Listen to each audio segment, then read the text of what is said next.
नमस्कार दोस्तों, हर हर महादेव। आज हम एक बहुत ही सुंदर और रहस्यमय विषय पर बात करेंगे। भगवान शिव को भोलेनाथ क्यों कहा जाता है? क्या आपने कभी सोचा है कि करोड़ों देवी देवताओं में केवल महादेव को ही भोलेनाथ क्यों कहा जाता है? आखिर उनके भोलेपन का क्या रहस्य है? क्या वे सच में इतने सरल हैं कि अपने भक्तों की हर बात मान लेते हैं? आइए हम जानते हैं।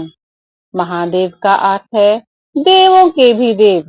वे सृष्टि के आदि और अनंत हैं।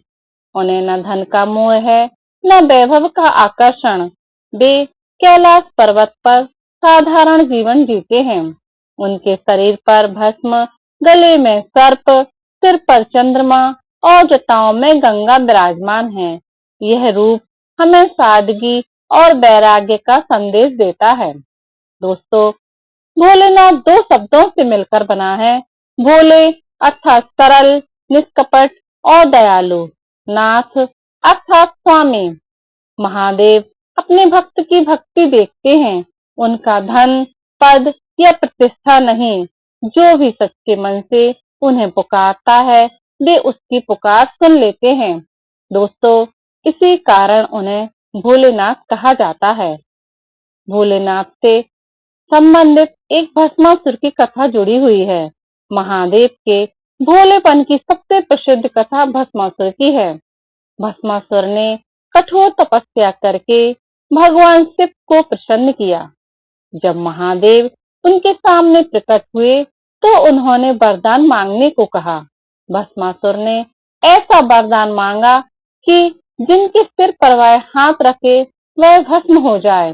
महादेव ने बिना किसी छल कपट के उसे यह वरदान दे दिया, लेकिन भस्मासुर ने उसी वरदान का दुरुपयोग करना चाहा। यह कथा हमें बताती है कि महादेव अपने भक्तों की तपस्या से कितने प्रसन्न हो जाते हैं कि उन्हें वरदान देने में देर नहीं लगाते हैं। ऐसी ही एक कथा रावण के साथ जुड़ी हुई है। लंका के राजा रावण ने भी कठोर तपस्या करके भगवान शिव को प्रसन्न किया। कहा जाता है कि उसने अपने सिर पर अर्पित कर लिए थे भगवान भोलेनाथ को। उसकी भक्ति देखकर महादेव प्रसन्न हुए और उसे अनेक वरदान दिए। यह दर्शाता है कि महादेव भक्त की जाति, स्थिति और स्वभाव नहीं देखते हैं, वह केवल उनकी भक्ति देखते हैं। दोस्तों, समुद्र मंथन के समय जब हलाहल विष निकला तो पूरा संसार संकट में पड़ गया। कोई भी उस विष को ग्रहण करने का साहस नहीं कर पाया। तब महादेव ने संपूर्ण सृष्टि की रक्षा के लिए विष को अपने अंदर, अपने कंठ में धारण कर लिया। इसी कारण उनका नाम नीलकंठ पड़ा।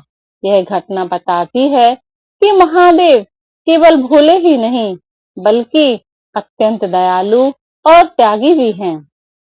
बड़े बड़े महादेव को यज्ञ पसंद नहीं है, महंगे उपहार पसंद नहीं है और ना ही उन्हें दिखावा पसंद है। उन्हें चाहिए सच्चा मन, श्रद्धा और प्रेम। एक लोटा जल, एक बेलपत्र और सच्ची भक्ति भी उन्हें प्रसन्न कर सकती है। इसीलिए गरीब से गरीब व्यक्ति भी महादेव की पूजा कर सकता है। दोस्तों, महादेव का जीवन हमें कई महत्वपूर्ण बातें सिखाता है। सरल बनिए, अहंकार से दूर रहिए, दूसरों की सहायता कीजिए, कठिन परिस्थितियों में धैर्य रखिए, सच्चाई और प्रेम का मार्ग अपनाइए। तो दोस्तों, भगवान शिव को भोलेनाथ इसलिए कहा जाता है क्योंकि उनका हृदय अत्यंत सरल, दयालु और निष्कपट है।